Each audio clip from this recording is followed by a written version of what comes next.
Ladies and gentlemen, please take your seats. Emmy voting is about to hit a fever pitch, and guess what? If you're within the sound of my voice, that must mean that you're in the seats with once more. As always, my name is Dave Voigt, and I'm the host of this podcast, where we sit down with a wide-ranging variety of entertainment industry professionals and pick their brain about current projects, state of the industry, how they got started, and so very much more, in a light and in a conversational fashion. And if you like how we do things around here, I will go out on a limb and assume that you do because you're listening right now. If you are, please keep listening and subscribe. Hit the old subscribe button, give us the old 5-star rating on your podcast provider of choice. We're available pretty much everywhere, places like Apple, Amazon, Spotify, Google, and plus we archive every single one of our episodes over at our In the Seats YouTube channel, so you can give us a like and subscribe there as well. We would absolutely appreciate it. Also, don't hesitate to check us out on social media. We're on the Facebook, the Twitter, or X, formerly known as Twitter, Letterboxd, TikTok, the Blue Sky, the Threads. We're everywhere, and In the Seats for all sorts of fun updates. And finally, and I do dare say most importantly, please pay us a visit over at In the Seats, intheseats.ca, for all latest and greatest from the world of film, television, basically the moving image at large. Because guess what? If we live to watch it and read about it and talk about it, we love it all that much more when you come by and read about it and listen about it. So please do us that ultimate kindness. Come on by and pay us a visit. It's only fitting that the weather outside is, well, sweltering, because we're about to talk about what we think is one of the hottest shows of the last couple of years. It's Slow Horses, which is on Apple TV Plus now, and it's, well, we love it. Gary Oldman, Jack Loudon, the entire team. It is just so much fun, and I mean, in advance of the Emmy voting, which is closing this coming Monday, we had the chance to talk with the editors behind the show, Robert Frost and Harrison Wall, about how they craft the show and working on a project like this, and just how sort of connected to the creative process they are or not, and getting it all to come together. But I mean, as I'm sure you've heard, we've definitely got a couple more seasons of Slow Horses coming up, which they've been renewed for, and I mean, I certainly hope they win for editing, or they get nominated for an Emmy for editing for this, because, well, they're nice guys, and it's my favorite show. I'm just going to be biased. I know I'm a journalist, but I'm going to be biased on this one. I love me my Slow Horses, and I loved talking with Robert and Harrison, but like I said, if you're not up to date on Slow Horses, they're up to season 4, and there's more coming. Go to Apple TV Plus now, sign up, and enjoy the best show in recent memory. But first, enjoy our talk with the editing team behind the show, Robert Frost and Harrison Wall, because it's a good conversation.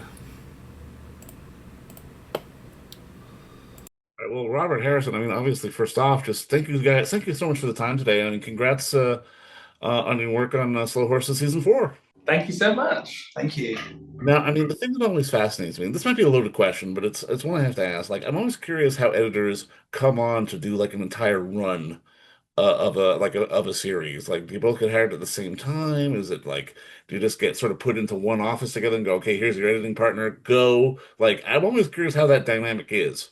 Oh, that's interesting. Yeah, I think it's how Slow Horses is done. It's always like it's 6 episodes split into 3 for 2 editors, and Harrison and I had sort of been each other's orbit for a while, but we'd never worked together, and we each interviewed for the job separately, and then both got the gig. So really, like, you know, we were assembling separately at first, and then at one point we just both descend on the same cutting room, met each other, and off we go. Yeah. But we've been in discussion, you know, all throughout that assembly process, and made sure that we were watching each other's work and sort of all on the same page. But yeah, we're just right now we're back for season 6, and we're in the same cutting rooms that we were before for season 4. So we're literally just next door to each other, which is great. We just sit on each other's viewings.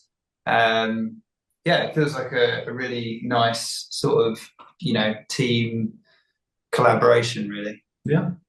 How does I guess the creative dynamic work? Like, do you guys have to bounce ideas off each other, or is it a question of, hey, I'm doing this in in episode 2, make sure it carries over to 3 kind of thing? Yeah, that's exactly right. And I think I love working that way. I think, you know, also being close proximity makes that really easy. So before even the director or the execs are getting eyes on things, we're sharing work with each other and discussing story points that are going to go between episodes and making sure that it all aligns. And then right from the very first viewing with the director, we'll both sit in on each other's viewings, just because it's helpful. It's helpful to be there for that, for those initial responses, to sort of react to each other's scenes. And yeah, it's been really, really great way of working. Yeah. At what stage do you guys get brought on sort of creatively when starting a season? Because I mean, again, I think of the old Hitchcock joke. You know, it's like he only shot what he needed, so his editor didn't script the movie. I can imagine there has to be sort of input and back and forth. You guys kind of have to be in tune with what's going on the creative side of things before you can really sort of jump in on your end. Yeah.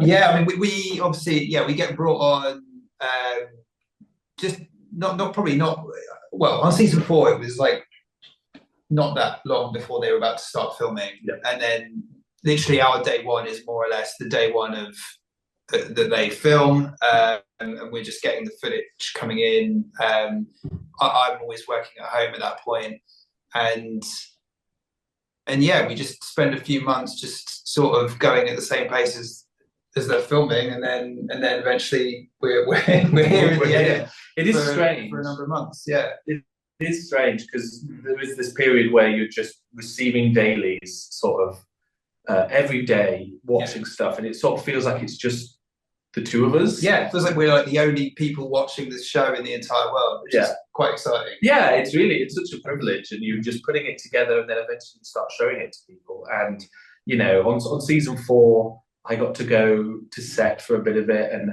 Harrison, you've done the same on this current season. Yeah. So that's about as sort of in the thick of it that we would get. But even then, it's sort of for a couple of days for a particularly tricky sequence to make sure that it's coming together. And I mean, me personally, like a couple of days on set, and I'm like already mentally and physically destroyed, and I'm ready to go back to my cutting room and be on my own again. You know, I hadn't thought of the immediacy of it as well. Like, I mean, I can imagine it's like, okay, here's today's uploads, get to work. How, like, do you guys have to sort of put stuff together to show them to go, okay, maybe they need to go back later for a reshoot to be able to cut something in to make it work here? Like, how does that kind of go? Like, because I'm curious on how you guys affect sort of the immediacy of the process, especially if you're doing it that quickly. Yeah, I guess so. In season 4, in episode 5, there's a big sequence at the end of that episode where the convoy that River's in gets attacked by Patrice. Yeah, and that was the sequence where I was on set for that. Originally, they were going to shoot it in a very different way, so I was brought down to make sure that was going to work. And as always happens with big sequences like this, they realised that they had to adapt how they were going to shoot it.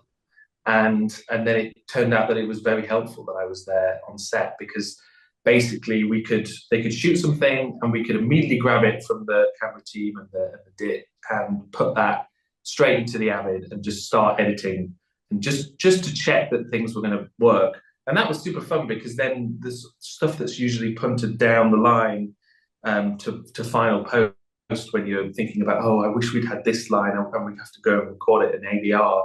It meant that we could think of those things on the fly, see the cut and say, oh, it'd be great if River said this or if Flight said that, and then they could go and shoot it and get it for us. So that is quite rare. That was the only time in now 2 seasons where I've really had that much of a direct input on things. But you know, I guess there's something to be said for it, and we were all super proud of that sequence. So and you've had a similar one. I guess you can't talk about it. I can't talk about this. I mean, I was there for part of the shootout for episode 6 on season 4, but mainly actually our first assistant Radek was there for most of the shootout, because I was actually on holiday while they were filming it.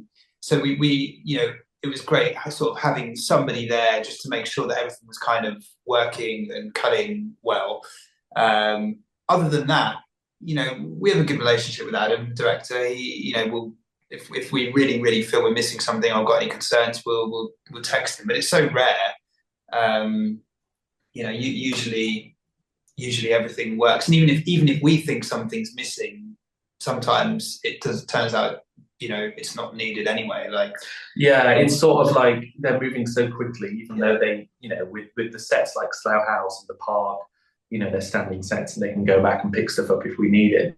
But it's like a big deal for an editor to say you missed a shot, because then everyone goes, what? So you've got to use it sparingly, I think. Really sparingly, yeah. Yeah.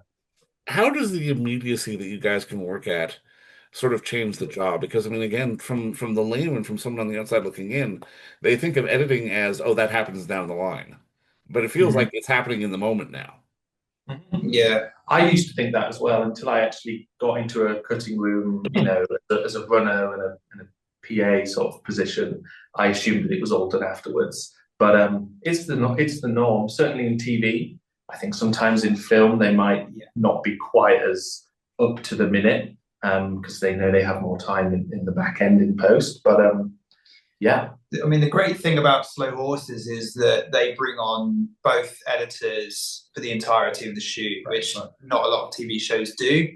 Usually it's kind of staggered and they film in blocks, but because they film everything in one go with one director, it means that, me and Rob are just receiving, some days we get footage, some days we don't, like some days it's all Rob, some weeks it's all Rob, some weeks it's all me. But it just means that we're really working on the edit, like very early on, to take, really to get it to a really high standard. Yeah. We're sending our cuts to the director and he's giving notes. So by the time we get to fine cut, they're much more in a much stronger position than usually kind of edits are at that point. Like in the UK, we call them assemblies. I've met American editors who don't like the idea of assemblies. Like they think everything should just be a great cut from the very beginning. And to be honest, I kind of agree. And that's the way we tend to work. Yeah. We're already arriving in fine cut with a really kind of strong presentation of how it's very watchable. And then from there, you just continue to improve it. Can you guys give a little perspective on, I guess, how what you both do can really change sort of the perspective and sort of the idea of what's been shot? Because, I mean, obviously you're going after director's notes and you're doing this, but at the same time, it's like the art of the edit can really change sort of how something is perceived. Because, I mean, a lot of people don't understand. It's not a question of just, okay, scene then cut, scene then cut. It's a question of the back and forth and just how we interpret what's going on in any individual moment. Yeah, that's a great question. I guess the thing that comes to mind is the first 2 episodes of season 4 and the idea that the old bastard, the River's grandfather, is David Cartwright. He's losing his he's losing his mind a little bit. And has he shot River? Right. And all of that footage, you can cut it however you like. You can show what you want. You can be inside David's head, which is what we ended up doing for some of it. There's sort of jump cuts, and you're hearing his mutterings and his worries, but it's not in sync with his mouth. It's sort of all quite subjective. That's all stuff that was found in the edit and that was shared between Harrison and I, because some of it I stole from Harrison's edit and put in mine, and vice versa. Yeah, I think that leaning into David's viewpoint was something that did kind of grow a little bit in the edit. That there are scenes. For example, there's a scene in episode 6 where they bring David into Slough House because they're trying to hide him. And it's just a standard Slough House scene with lots of characters, Right. And the sort of, I guess, the challenge of those scenes that I always find is trying to pick a viewpoint, like whose point of view are we with just about over everybody else's, so that the audience kind of feel that they are, seeing it through somebody's eyes. And actually in that scene, I was like, it'd be really cool to play it from David's point of view, and he, in his kind of confusion, in his dementia. So we did, I think that was something that wasn't necessarily planned, but we tried it out, and then, everyone was like, cool, yeah, it works. That's brilliant. Yeah, I think Harrison's picked up on like the most important. Well, one of the things that's important to think about when you're editing a scene is point of view, because especially in television, it's sort of incumbent on the director in some ways to cover the scene so that you can address notes and come at it from multiple angles. And as an editor, that can sometimes be overwhelming because you just have so much material. So you sort of have to pick a lane and say, we're going to do it from this way. And yeah, in episode one, there's a quite standard slow horses scene of Taverner and Whelan in the hub watching a raid. And of course, you could play that all from the raid if you wanted to, and only hear the two of them in the hub, or you could play it from the hub and just see it through the screens.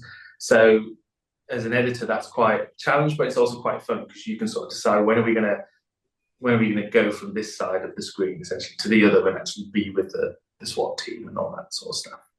No, I mean, I'm curious, being so intimately involved sort of during the run of the shoot, do you guys run the risk of like Gary or Jack knocking on your door going, hey, where's my monologue? What happened? Where did I get cut? Thankfully, we're like physically disconnected from the actual shoot. Yeah. We're in central London, they're shooting in, the grimy parts of London. So thankfully, plus they don't have a key card to get into our room. So There you go. Perfect. Your own style house. I like it. yeah. No, I mean, just put a bow on this. I gotta ask, like, what got you into the art of editing? Because I mean, again, in making these shows and these movies, it really does take a village, and what you guys do is so important to the entire process. But like, what was it about editing that kind of drew you in? Oh wow. I mean, I didn't know that I wanted to be an editor. I think I was just a film nerd and the sort of person that was making short films since I was a young, in young teens. So I think like a lot of people, I assumed I wanted to direct, and then I realized how difficult that was. And it took me a few years to realize that editing was the sort of amalgam of all the things I enjoyed. It's performance, it's cinematography, it's sound and music. You're kind of doing it all and sort of making the telling the story really. So it wasn't until I made the move to London and sort of started to see what the life of an editor was that I realized it was something that I wanted to do. So similar. Like, yeah, is it? Yeah, like I was the same. Like I was, obsessed with films, wanted to direct. To be honest, I was editing because I was editing my own things that I was filming. And actually, I remember at one point when I was doing my first ever job, working part-time in a cinema, sweeping up popcorn. I was saving up.